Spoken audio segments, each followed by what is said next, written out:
Programme में आपको खुशामदीद कहते हैं। मैं असदुल्ला खानू। शाजिया ज़ीशान ये प्रोग्राम पेश करती हैं, लेकिन नासाजिया तबाह के बायस आज ये प्रोग्राम नहीं कर पा रही हैं। आज इस प्रोग्राम की मेज़बानी की ज़िम्मेदारी मुझ पर है।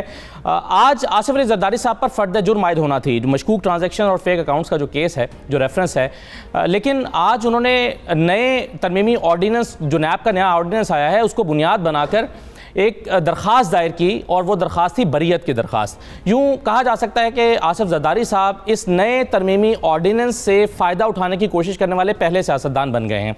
अब आसिफ ज़रदारी साहब के वकील ने यह रास्ता जो इख्तियार किया, इसका मतलब क्या है सियासी तौर पर? क्या इसका मतलब यह है कि ऑर्डीनेंस को कबूल कर लिया गया है? इन चीज़ों पर हम गुफ्तगू करेंगे। मेरे साथ पाकिस्तान पीपल्स पार्टी का सीनियर रहनुमा कमरजमान कायरा साहब मौजूद हैं।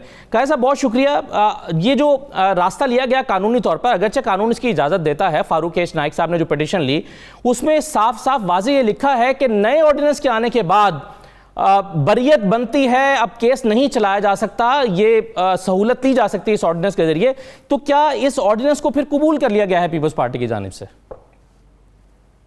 जी, ये खालिस्तान एक क्योंकि कानूनी मामला है, और मैं समझता हूँ कि जरदारी साहब के जो वकील हैं वही इसका बेहतर जवाब दे सकेंगे। मैं इस पर कोई गुफ्तगू ना करूँ तो ज्यादा मुनासिब होगा।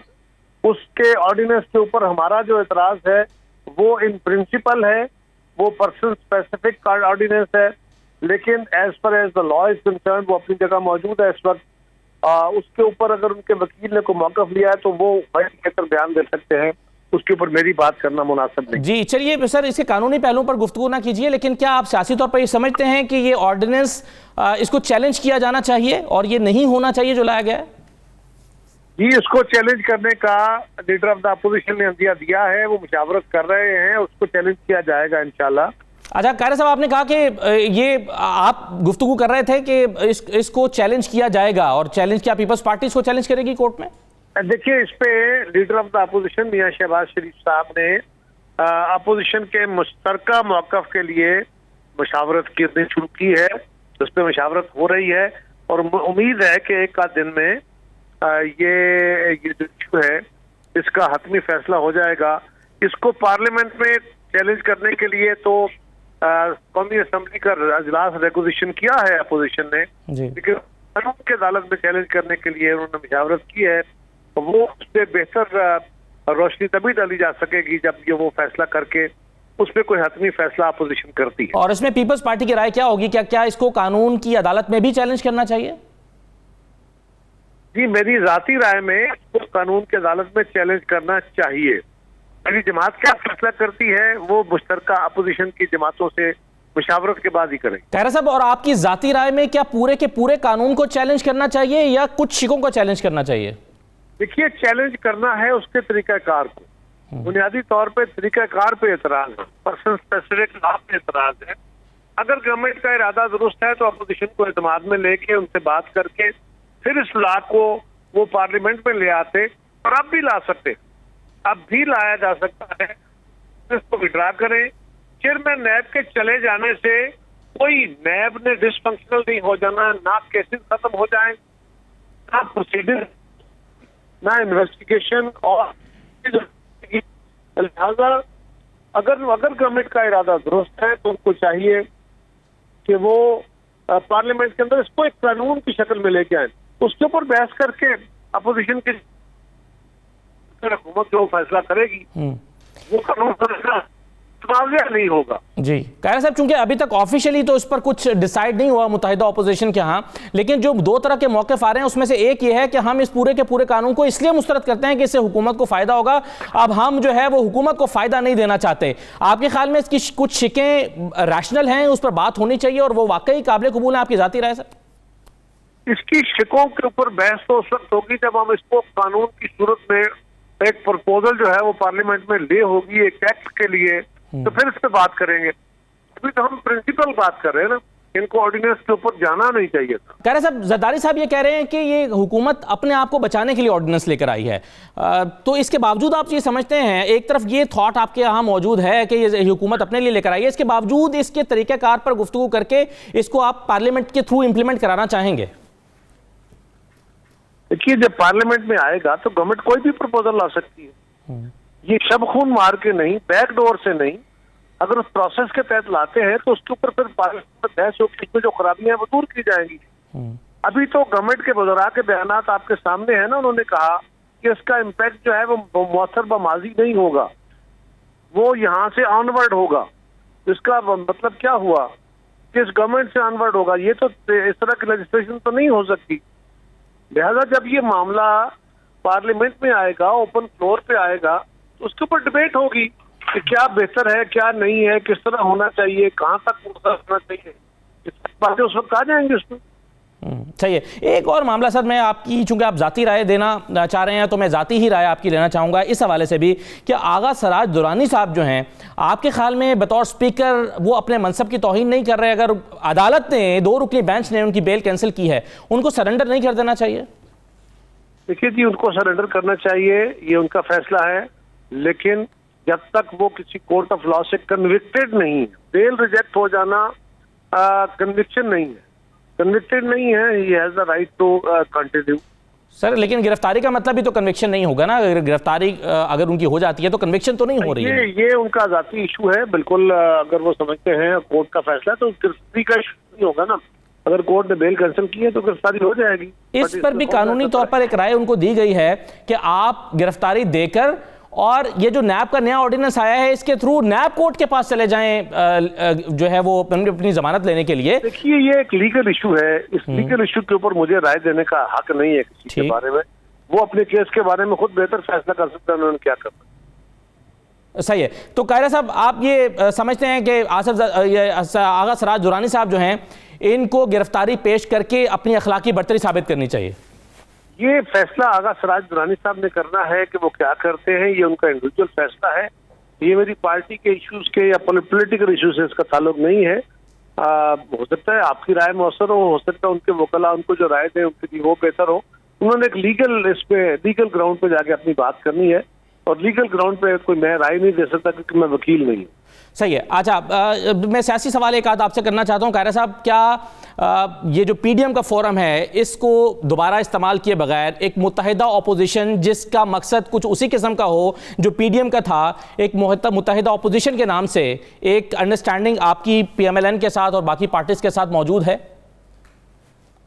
देखिए, असेंबली की हद तक तो मौजूद है, वहां तो हमारा ऑपरेशन हो रहा है, लेकिन पीडीएम अब फौत हो गई। पीडीएम तो था 10 जमातों का एक अंडरस्टैंडिंग, जिसमें 2 जमातें निकल गई, अंडरस्टैंडिंग टूट गई, और उसके बुनियाद ये थी, उसका जो बेसिक थीम था वो इस हुकूमत को खत्म करके नए इंतखाबात कराना था। अब ये तो मुस्लिम लीग वाले दोस्त हैं, ये भी कह रहे हैं कि जिनको 5 साल पूरे करने चाहिए, इनको अगले इलेक्शन 2023 के फेयर एंड फ्री होने चाहिए। लिहाजा ये तो बातें अब हो गई किस्सा माजी। सवाल ये है कि अगर अपोजिशन जो दीगर जमातें, हर जमात छोटी हो या बड़ी, एक दूसरे का सेल्फ रिस्पेक्ट का कायम रखते हुए, उसके मफादात का ख्याल रखते हुए अगर आगे बढ़ेंगे तो बिल्कुल ये होना चाहिए। यकीनन अपोजिशन का इत्तेहाद और इत्तेफाक ही हुकूमत को बेहतर रास्ते पे ला सकता है, उसको नकेल डाल सकता है, लेकिन उसके लिए जरूरी है कि तमाम जमातें एक दूसरे की इज्जत का ख्याल रखें और कोई भी अपनी राय दूसरों पर थोपने की बात ना करे। जो इत्तेफाक राय के फैसले हैं वो इत्तेफाक राय। कायरा साहब, ये एक दोबारा पीडीएम में डिसाइड हो रहा है कि बड़े पैमाने पर एहतजाज किया जाएगा, लॉन्ग मार्च की शक्ल में किया जाएगा, इस्लामाबाद पहुंचा जाएगा। पीपल्स पार्टी को अगर इसकी दावत मिलती है तो पीपल्स पार्टी कबूल करेगी? There is no PDM now. PDM अब खत्म हो चुकी। किसी और नाम से अगर दावत मिल जाए? का एक इत्तेहाद है अपोजिशन की जमातों का। देखिए ना, ये कोई कारपोरेट बॉडी नहीं थी, ये नेशनल बॉडी नहीं थी कि कुछ जमातें चली जाएं, कुछ नए मेंबर आ जाएं, कुछ छोड़ दें, जाएं तो कायम रहेगी। ये एक अंडरस्टैंडिंग थी 10 जमातों में। वो अंडरस्टैंडिंग में से 2 जमातें निकल गई, वो अपनी जगह नहीं रखती, वजूद नहीं रखती, हमारा ख्याल है। लेकिन वो अगर उसका नाम इस्तेमाल करें तो उनका अपना इस्तेकाक। सवाल ये है कि आज भी जरूरत इस अमर की है कि अपोजिशन की जमातें इकट्ठे होके आगे बढ़े तो वो लोगों को रिलीफ दिला सकती हैं, वो इस हुकूमत को नकेल डाल सकती हैं। लेकिन अगर अपोजिशन आपस में इत्तेफाक नहीं करेगी तो ये हुकूमत को टफ टाइम या जैसा कि आप समझते हैं कायरा साहब कि ये बहुत जरूरी है कि मुत्तहिदा अपोजिशन या अपोजिशन की तमाम जमातें मिलकर हुकूमत के आपने कहा नकेल डालने का लफ्ज इस्तेमाल किया, ये इनिशिएटिव पहले भी पीपल्स पार्टी की तरफ से लिया गया था, क्या अब भी कोई इनिशिएटिव लिया जा सकता है क्योंकि आप समझते हैं ये वक्त की जरूरत है? इसके बारे में मेरी जाती राय नहीं आनी चाहिए, मेरी जमाती राय आएगी और वो इंशाल्लाह पार्टी का का हुआ, मीटिंग होती है तो उस पर बात करें। बहुत शुक्रिया कमर ज़मान कारा साहब प्रोग्राम में शिरकत करने के लिए। एक छोटा सा ब्रेक लेते हैं, ब्रेक के बाद वापस आएंगे तो मज़हर अब्बास साहब हमारे साथ मौजूद होंगे इस मामले पर जो आसिफ जरदारी साहब ने रास्ता इख्तियार किया है आगा सराज दरानी के मामले पर, तोशा खाना के मामले पर और दीगर कई चीज़ों पर बात करेंगे मज़हर अब्बास साहब के साथ। एक ब्रेक लेते हैं, ब्रेक के बाद वापस आते हैं।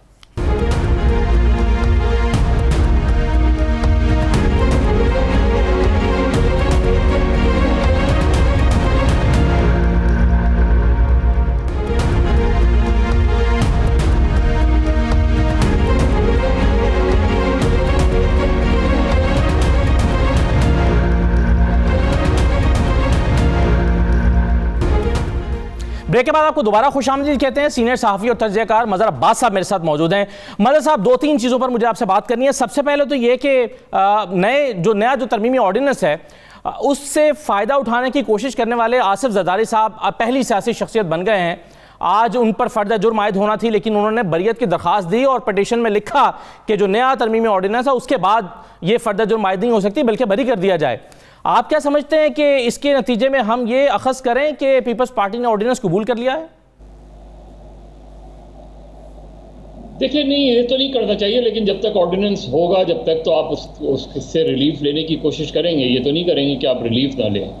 लेकिन अहम बात यह कि रिलीफ मिला नहीं, तो मेरा ख्याल है थोड़ा सा प्री मेच्योर मूव कर दिया इक्विटल की दरख्वास्त जरदारी साहब के वकीला ने, और गालिबन इसलिए की कि उन्होंने ये सोचा होगा कि असेंबली में ऑर्डिनेंस जब प्लेस होगा तो उस वक्त सिचुएशन ज़्यादा मुख्तलिफ हो जाएगी जब आएगा डिबेट। लेकिन PMLN भी और आप देखें कि पीपल्स पार्टी ने भी, दोनों ने अब तक ऑर्डिनेंस चैलेंज नहीं किया है।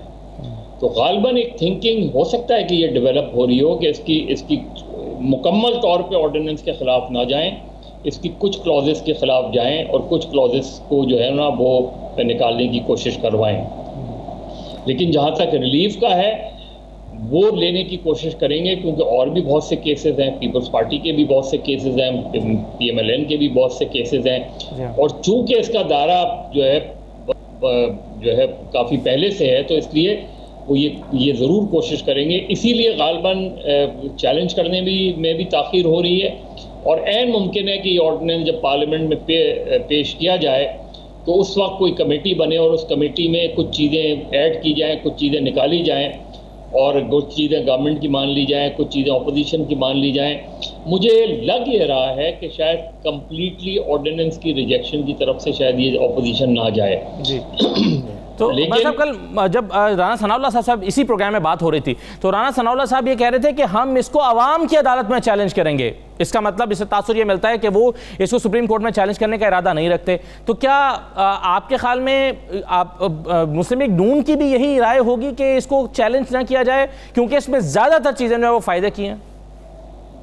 मेरा ख्याल है जब राना सनाउल्लाह ये बात कह रहे हैं, हालांकि PMLN का पता नहीं होता, शायद खाकान अब्बासी कुछ और बात कर रहे होते हैं, राना सनाउल्लाह कुछ और बात कह रहे होते हैं, किसी और से पूछें तो कुछ और बात कह रहे होते हैं। लेकिन मुझे लग ये रहा है कि अपोजिशन ख़ासतौर पे नून लीग और पीपल्स पार्टी उन शकों से फ़ायदा उठाने की कोशिश कर रही है जिन शकों से उनको फ़ायदा हो सकता है, मिल सकता है। इसी तरीके से गवर्नमेंट भी उन शकों से फ़ायदा उठाने की कोशिश करेगी जिन शकों से उन्हें फ़ायदा हो सकता है।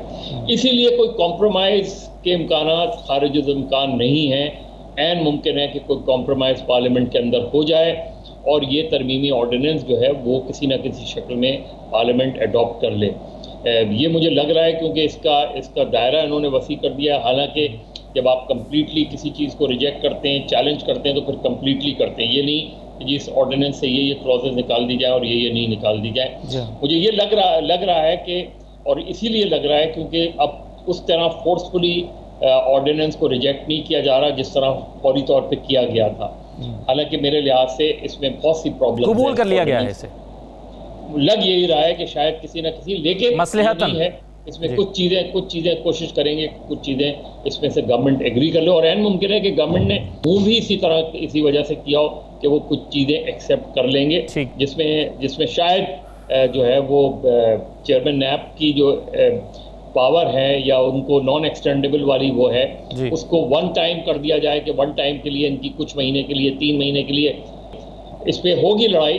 लेकिन ये जो तो आप ये कह रहे हैं साहब कि अपनी शिक मनवाने के लिए एक लालच दिया गया है ऑपोजिशन को हुकूमत की तरफ से इस ऑर्डिनेंस में?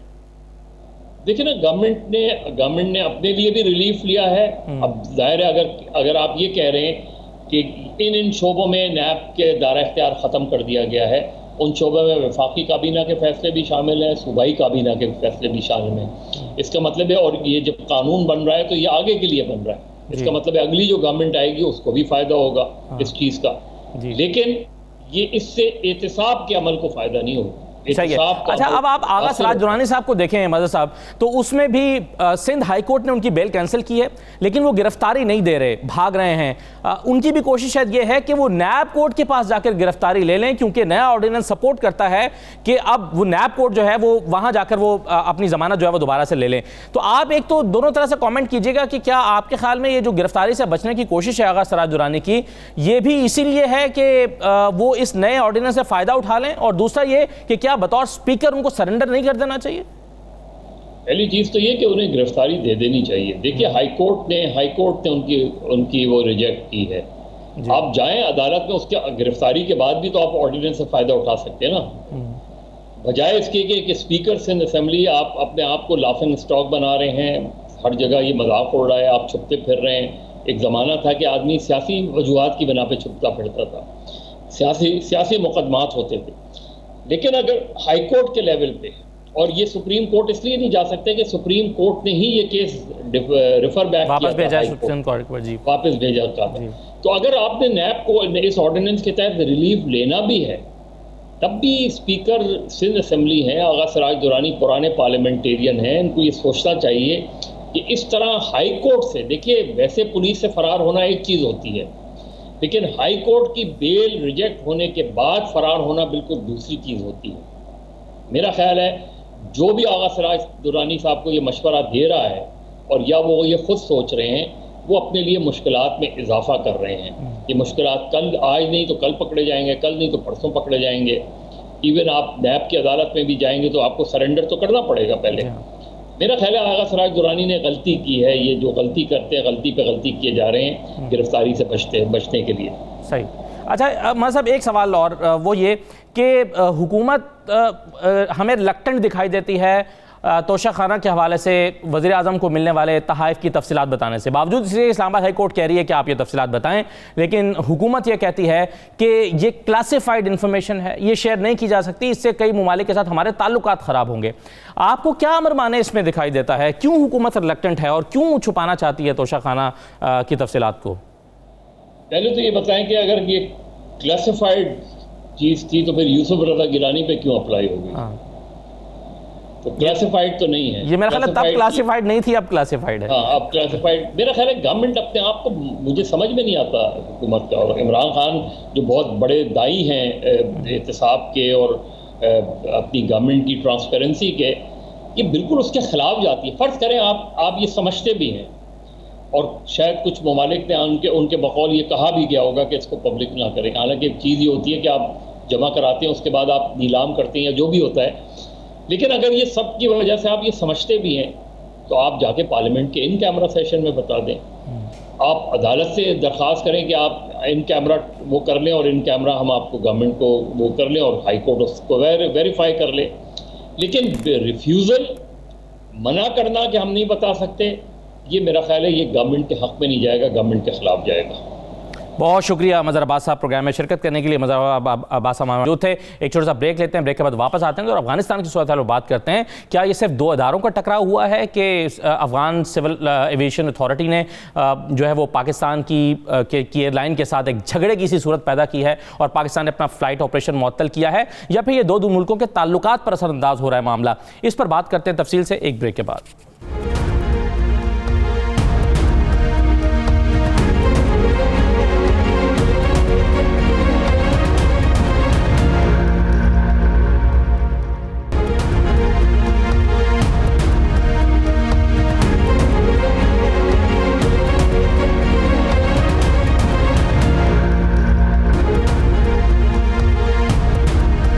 ब्रेक के बाद आपको दोबारा खुशामदीद कहते हैं। पीआईए ने काबुल के साथ अपना ऑपरेशन मुअत्तल कर दिया है और वजह बताई गई है कि सिक्योरिटी के हालात अच्छे नहीं हैं। वजह बताई गई है कि तालिबान का रवैया जो है वो जारहाना है। अब क्या सवाल ये पैदा होता है कि क्या ये कुछ इश्यूज़ हैं जिसकी वजह से पीआईए ने अपने तौर पर यह फ़ैसला कर लिया, या ये हुकूमत पाकिस्तान का फ़ैसला है और इसमें तालिबान की जो अफ़गानिस्तान की हुकूमत है उनके फ़ैसले का भी अमल दखल है? इससे क्या दोनों ममालिक के ताल्लुकात तो मुतासर नहीं होंगे? वजह क्या है, असल वजह क्या है, इस पर हम बात करेंगे। जनरल नईम खालिद लोधी साहब हमारे साथ मौजूद हैं। जनरल साहब, जब हालात बहुत ख़राब थे तो उस वक्त हमने देखा था कि पाकिस्तान इनखिला में मदद कर रहा था, फ्लाइट ऑपरेशन जारी था। अब हालात बहुत बेहतर हो गए हैं और अब पीआईए जो है वो सिक्योरिटी रीजंस की वजह से अपना ऑपरेशन मुअत्तल कर रहा है। दोनों ममालिक के ताल्लुकात तो ठीक है ना आपके ख्याल में? जी बहुत शुक्रिया। देखें, उस वक्त तो एक हंगामी सूरत हाल थी और हंगामी सूरत हाल में हंगामी इकदाम लेने पड़ते हैं, आपको रिस्क लेना पड़ता है और आपको फिर मुल्कों के आपस के ताल्लुकात का, आने वाली हुकूमत के साथ ताल्लुकात की सारी चीज़ें आपके सामने होती हैं। लेकिन अब चूंकि ऐसा ऐसा गर्द बैठ रही है तो मेरा ख्याल है कि चीज़ों को नॉर्मलाइज होना चाहिए और अगर वो नहीं है तो उसके मुताबिक एहतियाती तदाबीर इख्तियार करनी चाहिए। और अगर कोई रवैये में फ़र्क, पहली बात तो ये है कि मेरा ख्याल हुकूमती लेवल पे कोई मिसअंडरस्टैंडिंग नहीं है। ऑल्दो ये फैसला हुकूमती लेवल पर ही हुआ होगा, लेकिन वो आपस में कोई इन्होंने शेयर किया होगा कि वजूहात क्या। मेरा अपना ख्याल ये है कि चूंकि अभी वहाँ पर हुकूमत का अच्छे तरीके से अपने तमाम एहलकारों के ऊपर कंट्रोल उस तरीके से इस्टेब्लिश नहीं हुआ है जैसे होना चाहिए, और अंदर चीदा लोग ऐसे हैं जो कि कोई ना कोई तरीके से मुखालफत करते हैं। दो तीन बातें हो सकती हैं। एक तो बहुत सारे अफगान शहरी ये एक्सपेक्ट कर रहे हैं कि पाकिस्तान उनको तस्लीम करे, हमारा सबसे नज़दीकी हमसाया है और इतने लंबी हमारी सरहद है, लोगों का इतना आना जाना है, ये एक वजह हो सकती है।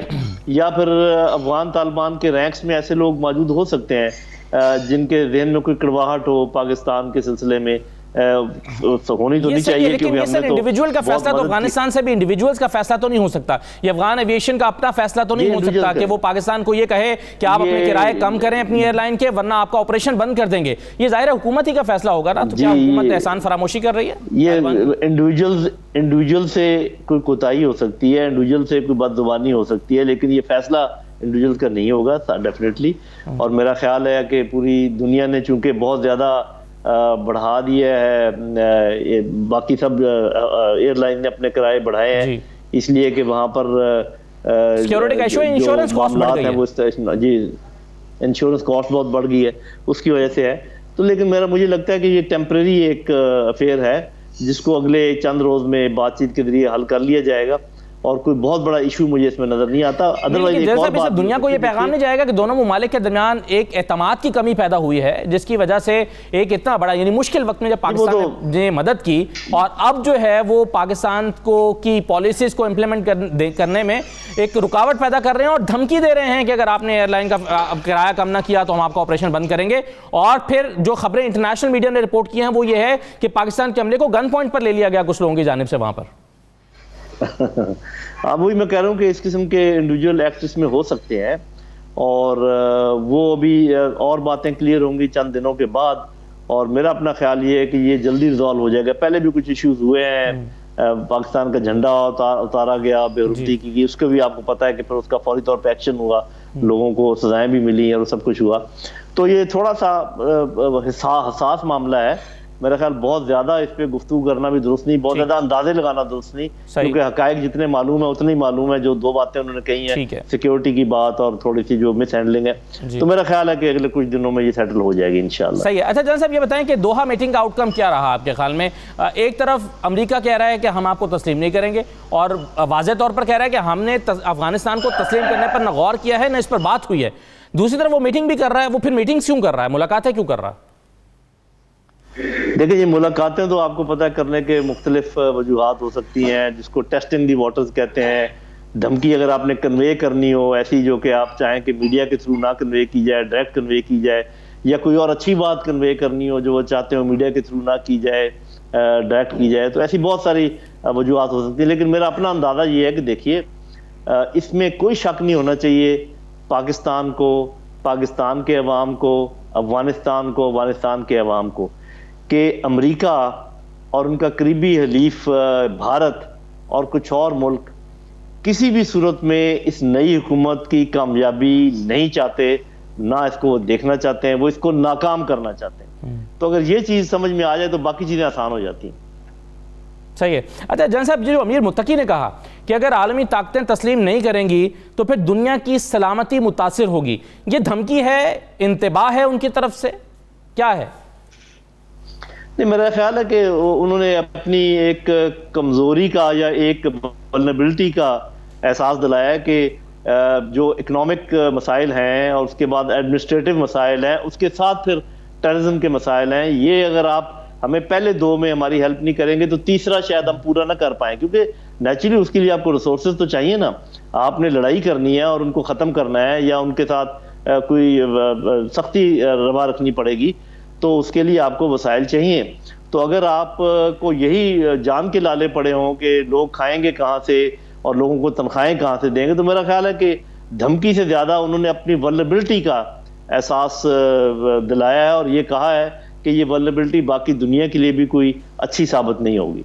जैसे साहब, आपके ख्याल में क्या होने वाला आइंदा चंद दिनों में? क्योंकि पिछले 1 महीने में या पिछले 1.5 महीने में हम समझ रहे थे कि आहिस्ता आहिस्ता चीज़ें बेहतर हो जाएंगी, इकोनॉमिक इश्यूज़ को रिजॉल्व किया जाएगा, आलमी जो ताकतें हैं वो कुछ नरम रवैये का इजहार करेंगी, फिर हम देख रहे थे कि मुहाजिरीन के लिए कुछ किया जाएगा, फिर हमें लगता था कि वो जो फूड शॉर्टेज है, अब आने वाले दिनों में मौसम शिद्दत इख्तियार करने वाला है, वहाँ सर्दी का आगाज़ हो चुका है और आप जानते हैं नवंबर दिसंबर में वहाँ पर बर्फबारी भी होती है। तो ये जो चैलेंजेस हैं उसको मीट करने के लिए, उनसे निपटने के लिए कोई हिकमत अमली कहीं पर अफगानिस्तान के साथ कुछ ममालिक बना रहे हैं? जी, मेरा ख्याल देखिए, बात यह कि असल में इससे पहले जो वाक़यात हुए इतनी तेज़ी और सुरत के साथ हुए हैं कि हम सब ने ये अंदाज़ा लगाया कि आगे भी चीज़ें उसी तेज़ी और सुरत के साथ होंगी। देखिए, उनके और वजूहात थी जो कुछ इससे पहले हुआ, अब जो होना है ये रियल टाइम सारे चैलेंजेस हैं। जैसे फॉर एग्जांपल अगर मैं सिर्फ पॉलिटिकल चैलेंजेस की बात करूं जिसमें सारे लोगों को साथ लेके चलना है, जो अफगानिस्तान के मुख्तलिफ तबके हैं, फिर आपने गवर्नर्स मुकर्रर करने हैं, हर प्रोविंस में हुकूमत कायम करनी है। मेरा अपना ख्याल ये है कि ये प्रोसेस 1.5-2 साल से कम का नहीं है। हम कह रहे हैं कि जी वो चंद महीने में कर लो, उसके बाद ये जो इकॉनमी का प्रोसेस है ये तो 5-6 साल से कम का नहीं है। मुझे ये नज़र आ रहा है कि अनकरीब इन हालात के पेश नज़र जो वो ग्रोह है मुल्कों का जो यहाँ पर अमन चाहता है और इनकी कामयाबी चाहता है, वो अपने इनसे बातचीत कर रहे हैं, जो मुआहदे उन्होंने अंडर हैंड करने होंगे कर लिए होंगे, और चीन, रूस, पाकिस्तान, कोई सेंट्रल एशियन कंट्रीज, तुर्की, ईरान, साउथ अमेरिका के कुछ मुल्क और अफ्रीका के कुछ मुल्क, ये इनमें से एक धड़ा जो है 8-10 मुल्कों का वो पहले हल्ले में उनको तस्लीम करेगा। मेरा ख्याल ज़्यादा 4-5 हफ्ते की बात है और उसके बाद और बहुत सारे लोग आ जाएंगे, वहां पर एक्टिविटी शुरू हो जाएगी। आपको लगता है कि 4-5 हफ्ते में पाकिस्तान में कहत नहीं, आपको लगता है कि 4-5 हफ्ते में कुछ ममालिक अफगानिस्तान को तस्लीम करना शुरू कर देंगे?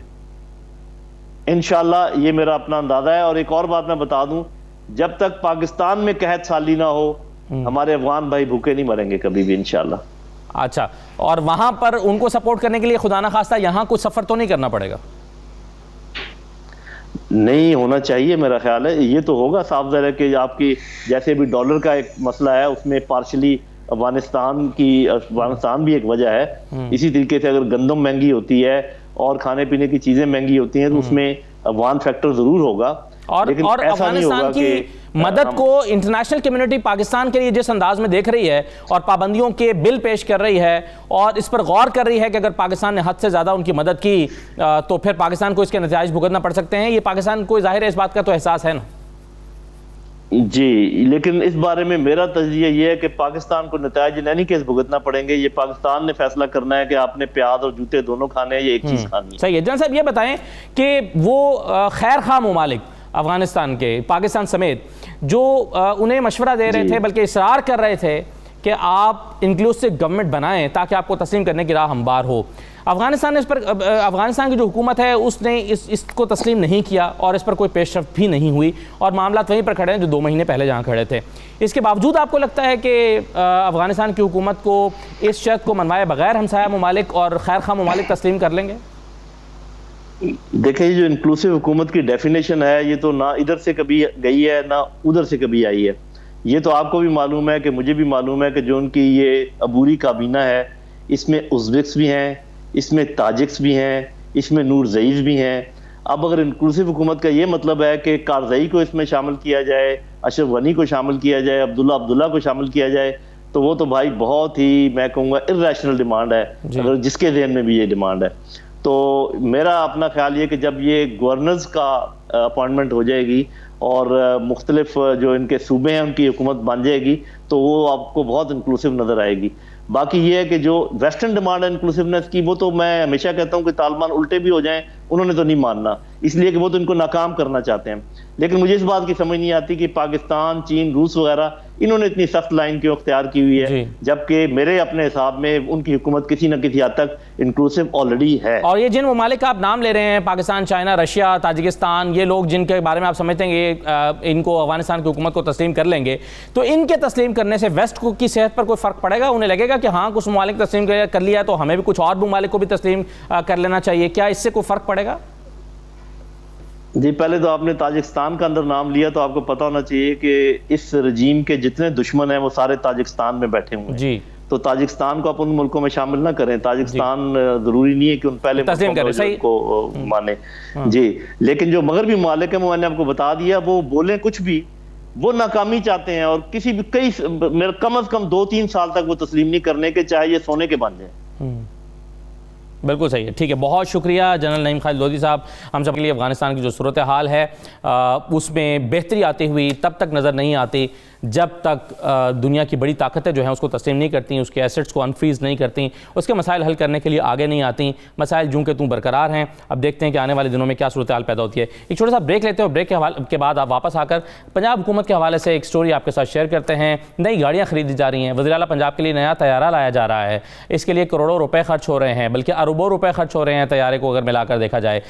ये ज़रूरत क्यों महसूस हुई है? क्या 2018 की गाड़ियाँ पुरानी हो गई थी? क्या वो इस्तेमाल के काबिल नहीं रही थी? क्या हुकूमत के पास इतने पैसे हैं कि वो अरबों रुपए का एक नया तैयारा और गाड़ियां खरीद सकें? पंजाब हुकूमत ने यह फैसला क्यों किया है? इस पर तफसील से बात करते हैं, एक ब्रेक के बाद वापस आते हैं।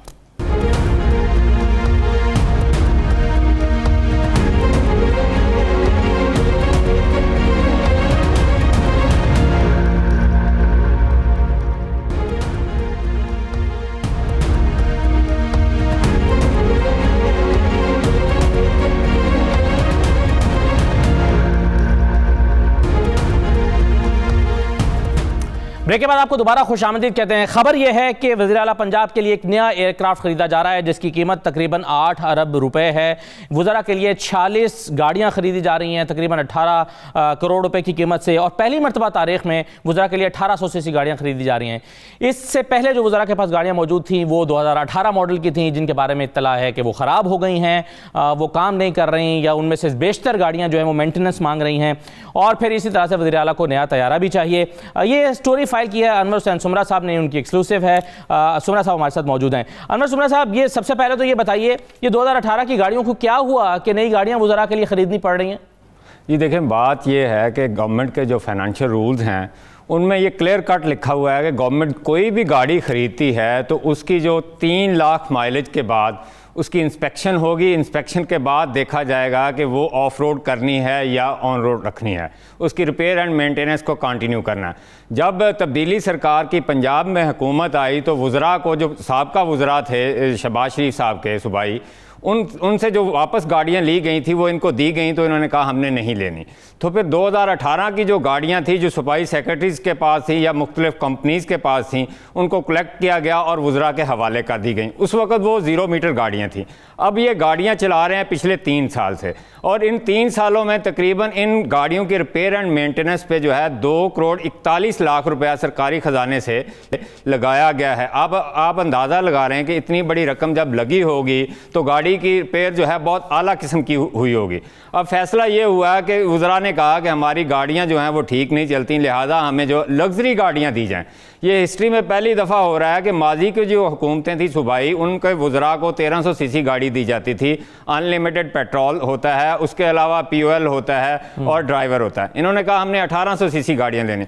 कैबिनेट ने ये अप्रूवल दे दी कि हम जो है गाड़ियाँ वज़रा को जो है 1800 सीसी गाड़ियाँ लेके देते हैं, जो 18 करोड़ रुपए की आनी है। अब अंदाज़ा लगा लें कि साबका हुकूमतों के दौर में वज़रा 5 साल गाड़ियाँ यूज़ करते थे, उसके बाद उनकी इंस्पेक्शंस होती थी।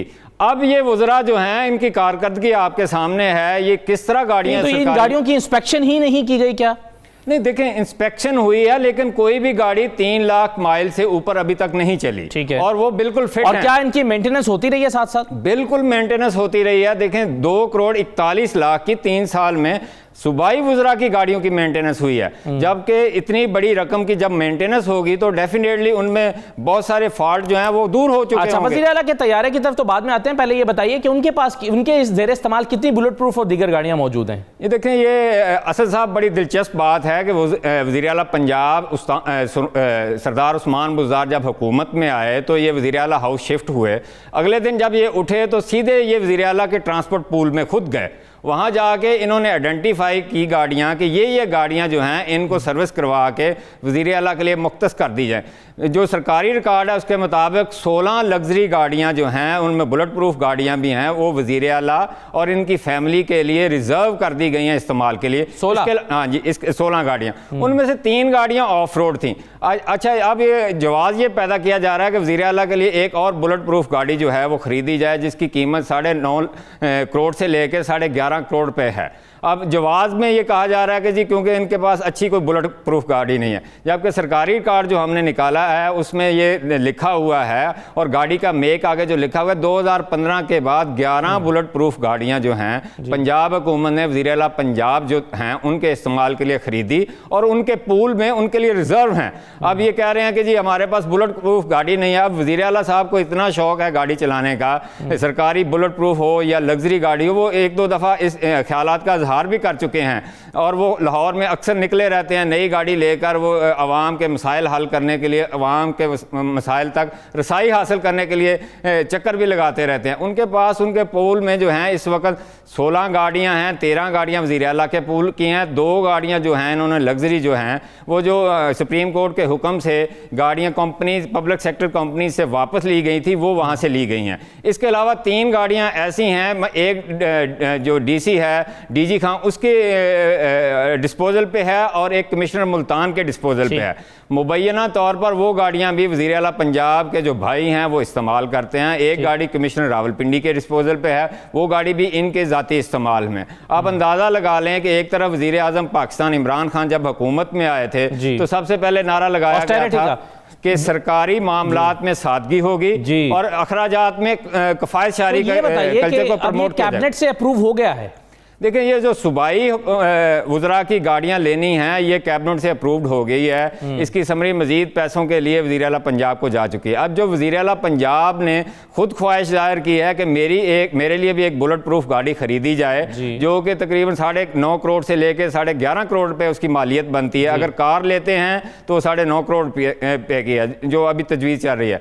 अगर ये जीप लेते हैं तो वो 11.5 करोड़ रुपये उसकी मार्केट में इस वक्त बुलेट प्रूफ की कीमत है। तो वो समरी में उसको भी डाला गया। अच्छा, अब जरा तैयारे पर आ जाएं। जो एयरक्राफ्ट पहले वज़ीर आला के पास मौजूद है उसमें क्या प्रॉब्लम है? नया एयरक्राफ्ट लिया जा रहा है 8 अरब रुपए का। देखें, बात यह है कि 2017 में पंजाब हुकूमत ने 4 अरब 47 करोड़ रुपए से एक MI-17 जो है वो हेलीकॉप्टर रशिया से ख़रीदा था, जो वज़ीर आला पंजाब के सरकारी इस्तेमाल के लिए ख़रीदा गया था। क्योंकि उससे पहले जो हेलीकॉप्टर था वो आपको याद होगा अफ़गानिस्तान में वो रिपेयर के लिए रशिया जा रहा था तो वहाँ उतार लिया गया था या वो फॉल्ट की वजह से गिर गया था, तो उसके रिप्लेसमेंट में एक नया हेलीकॉप्टर ख़रीदा गया। पंजाब हुकूमत के पास एक एयरक्राफ्ट है जो ग्राउंड किया गया है, वो कुछ टेक्निकल वजूहात की वजह से ग्राउंड। अब वज़ीर आला पंजाब जो हैं वो कहते हैं कि मेरे लिए एक नया एयरक्राफ्ट जो है जो 12 सीटर होगा और उसका इंटीरियर जो है हम खुद डिक्टेट करेंगे कैसे डिज़ाइन करना है। और उस ख़रीदने के ऊपर बहुत सारी मीटिंग्स हो चुकी हैं,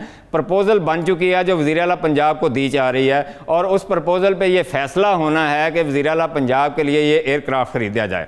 जबकि वज़ीर आला पंजाब का जो ट्रैवल है हेलीकॉप्टर, क्योंकि हर जगह पर आसानी से उतर सकता है, हेलीपैड बन सकता है। एयरक्राफ्ट तो आपके सिर्फ एयरपोर्ट पर उतर सकेगा, रनवे पे उतर सकेगा। वज़ीर आला पंजाब ने तो दूर दराज के इलाकों में विज़िट करना होता है, आफत हो या कोई और मामला हो, सियासी मामला हो या इंतज़ामी मामला, तो उसके लिए तो हेलीकॉप्टर यूज़ होता है। और हेलीकॉप्टर भी बिल्कुल नया है जो अभी 2017 अप्रैल में ख़रीदा गया। अब हालात ये हैं कि एक तरफ तब्दीली सरकार ये दावे करती है कि हम आवाम के लिए बहुत नरम गोशा रखते हैं, हम जो है आवाम को कम अज़ कम अखराजात में बेहतर सर्विसेज देना चाहते हैं, गवर्नेंस को बेहतर करना चाहते हैं। दूसरी तरफ अपने लिए ज़ाती दिलचस्पी के लिए और ज़ाती सफ़र के लिए इतने बड़े 8 अरब रुपए का एयरक्राफ्ट खरीदने की प्रपोजल जो चल रही है उस पर वज़ीर आला पंजाब काम कर रहे हैं। अब इनके पास अंदाज़ा लगा लें प्रायोरिटी का कितना फुकदान है। सही है। मैं इस पर हसन खावत साहब जो है जो मुआविन खुसूसी बराए इत्तलात हैं या और तर्जुमान हैं बुनियादी तौर पर पंजाब हुकूमत के, उनसे मेरी बात हुई प्रोग्राम से पहले। उनको मैंने दावत भी दी थी और उन्होंने कहा भी था कि प्रोग्राम में शिरकत करेंगे।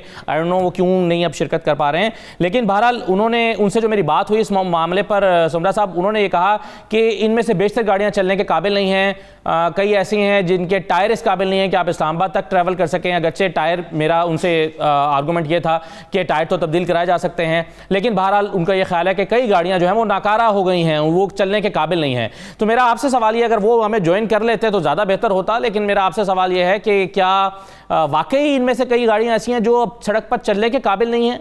देखिए असद साहब, बात यह है कि जब नई गाड़ी खरीदता है, आम आदमी भी खरीदता है, तो कम से कम 4 से 5 साल वो गाड़ी मेंटेनेंस इतनी नहीं निकालती। इन गाड़ियों पे तो सरकारी खजाने से 2 करोड़ 41 लाख रुपया जो है अभी तक खर्चा आ चुका है। इनके टायर 3-3 4-4 दफ़ा तब्दील किए जा चुके हैं। अब टायर तब्दील या माड़े या कमज़ोर टायर का जवाब पैदा करके आप 18 करोड़ रुपया खर्च कर रहे हैं, और वो भी लग्जरी गाड़ियाँ ले रहे हैं। आप क्यों ना 1300 सीसी लेके देते? अगर आपने रिप्लेस ही करनी है, बहुत आप कहते हैं कि जी हमारा जो है ना जान नहीं छूटती, वज़रा इस पर हमें कह रहे हैं कि जी हमें गाड़ियाँ नहीं लेके दें। असल इशू ये है कि वज़ीर आला पंजाब जब खुद 16 लग्जरी और बुलेट प्रूफ गाड़ियों में घूमे फिरेंगे और उनकी फैमिली के लिए वो रिजर्व होंगी, तो वज़रा भी तो उन्हीं की कैबिनेट के हैं, उनका भी तो दिल चाहेगा कि सरकारी खजाने से अब ये गाड़ियाँ क्या बेच दी जाएंगी, क्या किया जाएगा? अच्छा, एक और बात आपको असद यहाँ बता दूँ, ये जो सरकारी गाड़ियाँ वज़रा को दी गई हैं, ये वज़रा खुद इस्तेमाल नहीं करते। ये सिर्फ सरकारी मीटिंग में जब जाना हो, फ्लैग लगाना हो, इस्तेमाल करते हैं। अपने इलाकों में, अपने हलकों में जब ये आते हैं तो ये बड़ी गाड़ियां लग्जरी अपनी ज़ाती इस्तेमाल करते हैं, लेकिन पेट्रोल सरकार का इस्तेमाल करते हैं। असल इशू ये है कि इन गाड़ियों के एवज जो है इनके साथ अनलिमिटेड पेट्रोल है। अब साबका दौरे हुकूमत ने राना सनाउल्लाह साहब जो हैं एक माह में 2200 लीटर पेट्रोल इस्तेमाल करते रहे हैं। मौजूदा हुकूमत के जो कैबिनेट के एक वज़ीर हैं वो 1600 लीटर पेट्रोल महाना इस्तेमाल करते हैं। वो 1600 लीटर पेट्रोल जो है वो सरकारी गाड़ी में इस्तेमाल नहीं होता, वो उनकी प्राइवेट गाड़ियों में इस्तेमाल होता, और ये गाड़ियाँ उनके स्टाफ के इस्तेमाल में हैं। अब आप अंदाज़ा लगा लें कि जो बंदा अब 3 साल बाद कहते हैं नई गाड़ी, अब ये उन्होंने माइलेज भी नहीं पूरी की, उनकी इंस्पेक्शन की गई है बाकायदा, वो गाड़ियाँ सारी काबिल इस्तेमाल हैं, लेकिन फिर भी कहा जा रहा है कि नहीं जी वज़रा कहते हैं।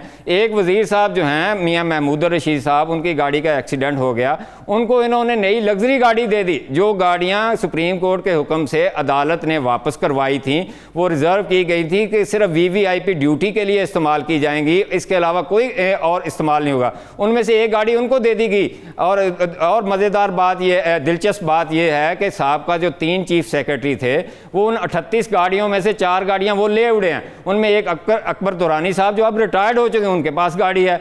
2 यूसुफ नसीम खोखर साहब के पास लग्जरी गाड़ियाँ हैं, और इसके अलावा जवाद रफ़ीक डोगर, जिनको लोग कहते हैं बड़े दरवेश किस्म के आदमी, वो भी जाते हुए एक सरकारी लग्जरी गाड़ी ले गए।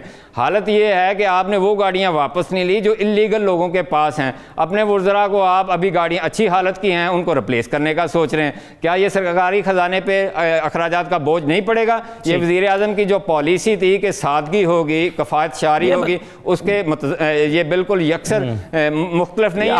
आप ये बता रहे हैं कि गाड़ियाँ ले गए, वापस नहीं की, क्या मतलब है कि जो पहले जो कैबिनेट मेंबर्स थे अभी तक वो इस्तेमाल कर रहे हैं गाड़ियाँ पुरानी?